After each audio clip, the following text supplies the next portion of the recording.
Chapter 11. The Lion Roars.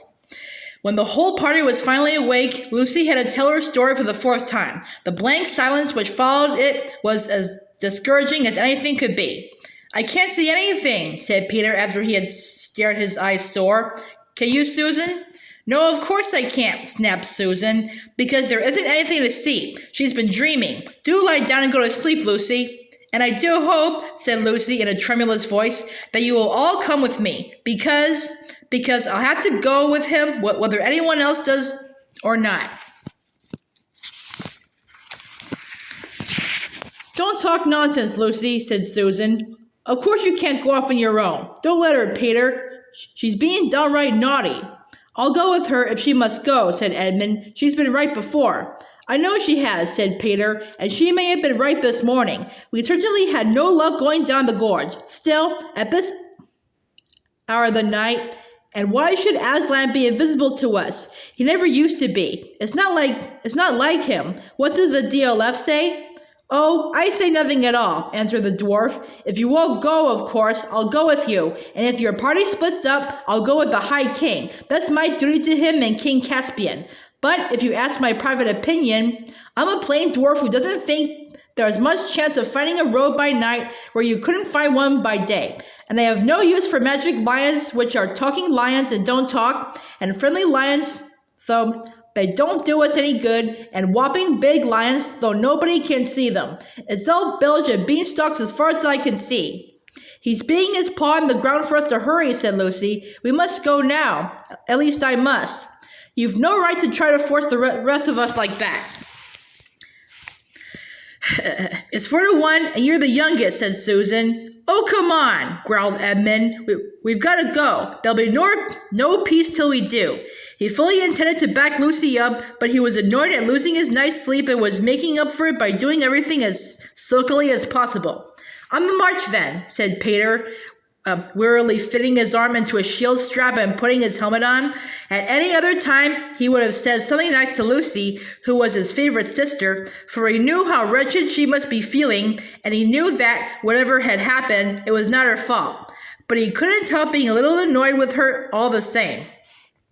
Susan was the worst. "Supposing I started behaving like Lucy," she said, "I might threaten to stay here whether the rest of you went on or not. I jolly well think I shall." "Obey the High King, your Majesty," said Trumpkin, "and let's be off. If I'm not to be allowed to sleep, I'd as soon march as stand here talking." And so at last they got on the move. Lucy went first, biting her lip and trying not to say all the things she thought of saying to Susan, but she forgot them when she fixed her eyes on Aslan. He turned and walked at a slow pace about 30 yards ahead of them. The others had only Lucy's directions to guide them, for Aslan was not only invisible to them, but silent as well. His big cat-like paws made no noise on the grass. He led them to the right of the dancing trees. Whether they were still dancing, nobody knew, for Lucy had her eyes on the lion, and the rest had their eyes on Lucy, and near the edge of the gorge. "Cobbles and kettle drums," thought Trumpkin. "I hope this madness isn't going to end in a moonlight climb and broken necks." For a long way, Aslan went along the top of the precipices. Then they came to a place where some little trees grew right on the edge. He turned and disappeared among them. Lucy held her breath, for it looked as if he had plunged over the cliff, but she was too busy keeping him in sight to stop and think about this. She quickened her pace and was soon among the trees herself. Looking down, she could see a steep and narrow path going slantwise down into the gorge between rocks, and Aslan descending it. He turned and looked at her with his happy eyes. Lucy clapped her hands and began to scramble down after him. From behind her, she heard the voices of the others shouting, "Hi! Lucy, look out for goodness sake. You're right at the edge of the gorge. Come back." And then a moment later, Edmund's voice saying, "No, she's right. There is a way down." Halfway down the path, Edmund caught up with her. "Look," he said in great excitement. "Look! What's that shadow crawling down in front of us?" "It's his shadow," said Lucy. "I do believe you're right, Lou," said Edmund. "I can't think how I didn't see it before. But where is he?" "With a shadow, of course. Can't you see him?" "Well, I almost thought I did for a moment. It's such a rum light." "Get on, King Edmund, get on," came Trumpkin's voice from behind and above, and then, farther behind and still nearly at the top, Peter's voice saying, "Oh, buck up, Susan, give me your hand. Why, a baby could get down here, and do stop grousing." In a few minutes, they were at the bottom and the roaring of water filled their ears. Treading delicately like a cat, Aslan stepped from stone to stone across the stream. In the middle he stopped, bent down to drink, and as he raised his shaggy head, dripping from the water, he turned to face him again. This time, Edmund saw him. "Oh, Aslan," he cried, darting forward, but the lion whisked round and began paddling up a slope on the far side of the rush. "Peter, Peter," cried Edmund, "did you see?" "I saw something," said Peter, "but it's so tricky in this moonlight." "On we go, though, and 3 cheers for Lucy. I don't feel half so tired now either." Aslan, without hesitation, led them to their left, farther up the gorge. The whole journey was odd and dreamlike. The roaring stream, the wet gray grass, the glimmering cliffs which they were approaching, and always the glorious, silently pacing beast ahead. Everyone except Susan and the dwarf could see him now. Presently, they came to another steep path up the face of the farther precipices. These were far higher than the ones they had just descended, and the journey up them was a long and tedious zigzag. Fortunately, the moon shone right above the gorge so that neither side was in shadow. Lucy was nearly blown when the tail and hind legs of Aslan disappeared over the top, but with one last effort she scrambled after him and came out, rather shaky-legged and breathless, on the hill they had been trying to reach ever since they left Glasswater. The long, gentle slope, heather and grass, and a few very big rocks that shone white in the moonlight stretched up to where it vanished in a glimmer of trees about half a mile away. She knew it. It was the hill of the stone table. With a jingling of mail, the others climbed up behind her. Aslan glided on before them, and they walked after him. "Lucy," said Susan in a very small voice. "Yes," said Lucy. "I see him now. I'm sorry." "That's all right, but I've been far worse than you know. I really believed it was him, yesterday, when he warned us not to go down the fir wood, and I really believed it was him tonight when you woke us up. Deep down inside, or I could have, if I let myself, but I just wanted to get out of the woods and, oh, I don't know, and whatever am I to say to him?" "Perhaps you won't need to say much," suggested Lucy. Soon they reached the trees, and through them the children could see the great mound, Aslan's house, which had been raised over the table since their days. "Our side don't keep very good watch."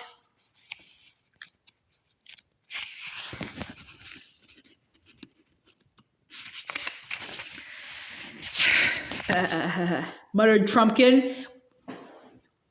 "We ought to have been challenged before now." "Hush," said the other four, for now Aslan had stopped and turned and stood facing them, looking so majestic that they felt as glad as anyone can who feels afraid, and as afraid as anyone can who feels glad. The boys strode forward. Lucy made way for them. Susan and the dwarf shrank back. "Oh, Aslan," said King Peter, dropping on one knee and raising the lion's heavy paw to his face. "I'm so glad, and I'm so sorry. I've been leading them wrong ever since we started, and especially yesterday morning." "My dear son," said Aslan.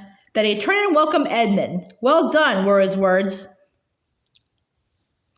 Then, after an awful pause, the deep voice said, "Susan." Susan made no answer, but the others thought she was crying.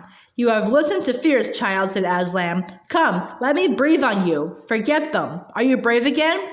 "A little, Aslan," said Susan. "And now," said Aslan in a much louder voice with just a hint of roar in it, while his tail lashed his flanks, "and now, where is this little dwarf, this famous swordsman and archer, who doesn't believe in lions?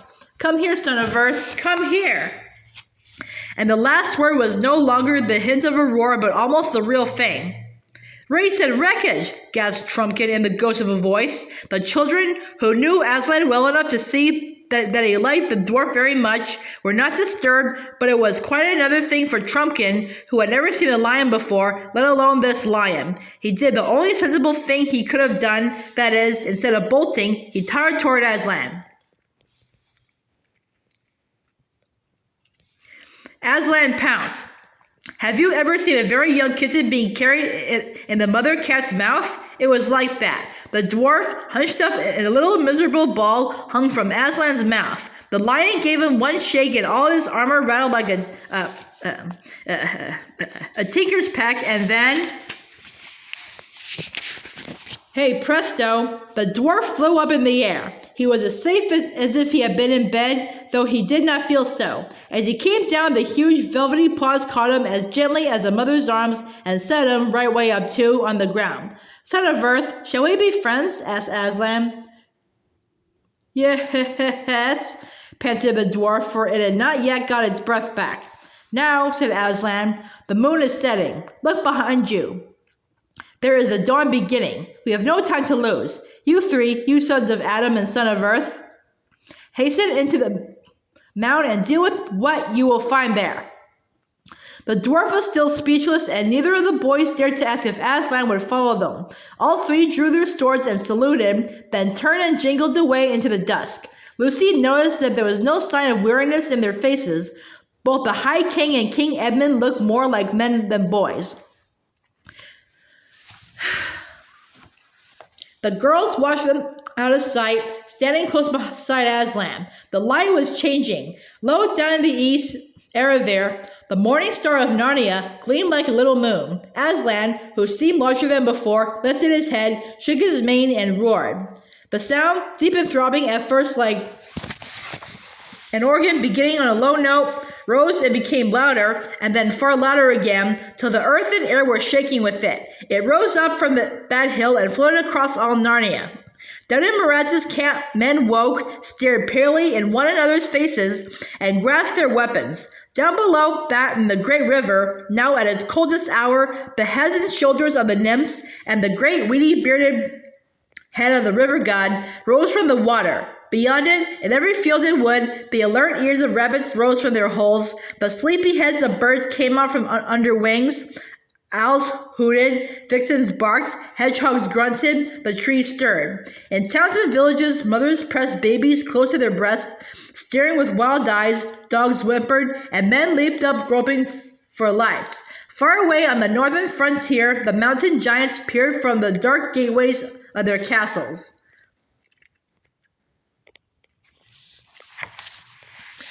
What Lucy and Susan saw was a dark something coming to them from almost every direction across the hills. It looked first like a black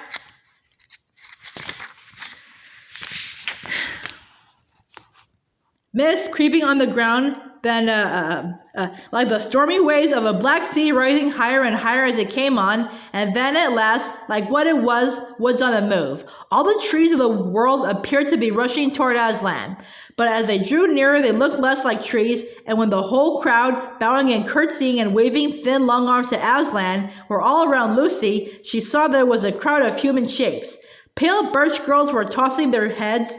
Willow women pushed back their hair from their brooding faces to gaze on Aslan. The queenly beeches stood still and adored him. Shaggy oak men, leaning in melancholy elms, shock-headed hollies, dark themselves but their wives all bright with berries, and gay rowans, all bowed and rose again, shouting, Aslan! Aslan! in their various husky or creaking or wave-like voices. The crowd that danced around Aslan it had become a dance once more, grew so thick and rapid that Lucy was confused. She never saw where certain other people came from who were soon capering about among the trees. One was a youth, dressed only in a fawn skin, with vine leaves wreathed in his curly hair. His face would have been almost too pretty for a boy's if it had not looked so extremely wild. He felt, as Edmund said when he saw him a few days later, there's a chap who might do anything, absolutely anything. He seemed to have a great many names. Bromios, Bessarius, and the Ram were three of them. There were a lot of girls with him as well as he. There was even, unexpectedly, someone on a donkey. And everybody was laughing, and everyone was shouting out, UN, yoy.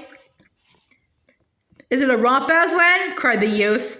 And apparently it was. but nearly everyone seemed to have a different idea as to what they were playing. It may have been Tig, but Lucy never discovered who was it. It was rather like Blind Man's Buff, only everyone behaved as if they were blindfolded. It was not unlike Hunt the Slipper, but the slipper was never found. What made it more complicated was that the man on the donkey, who was old and enormously fat, began calling out at once, "Refreshments! Time for refreshments!" And falling off his donkey and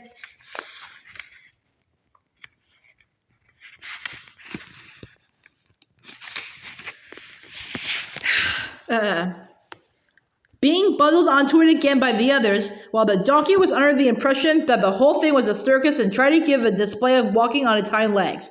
And all the time, there were more and more vine leaves everywhere, and soon not only leaves but vines. They were climbing up everything. They were running up the legs of the tree people and circling round their necks. Lucy put up her hands to push back her hair and found she was pushing back vine branches. The donkey was a mass of them. His tail was completely entangled and something dark was nodding between his ears.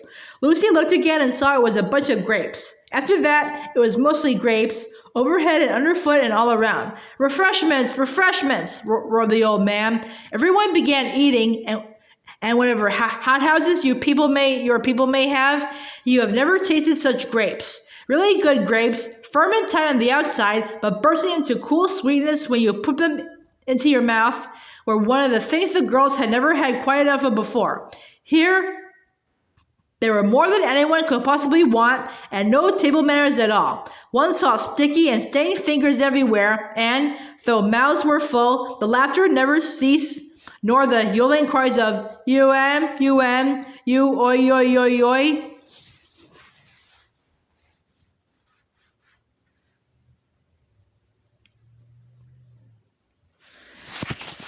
Till all of a sudden, everyone felt at the same moment that the game, whatever it was, and the feast ought to be over, and everyone flopped down breathless on the ground and turned their faces to Aslan to hear what he would say next.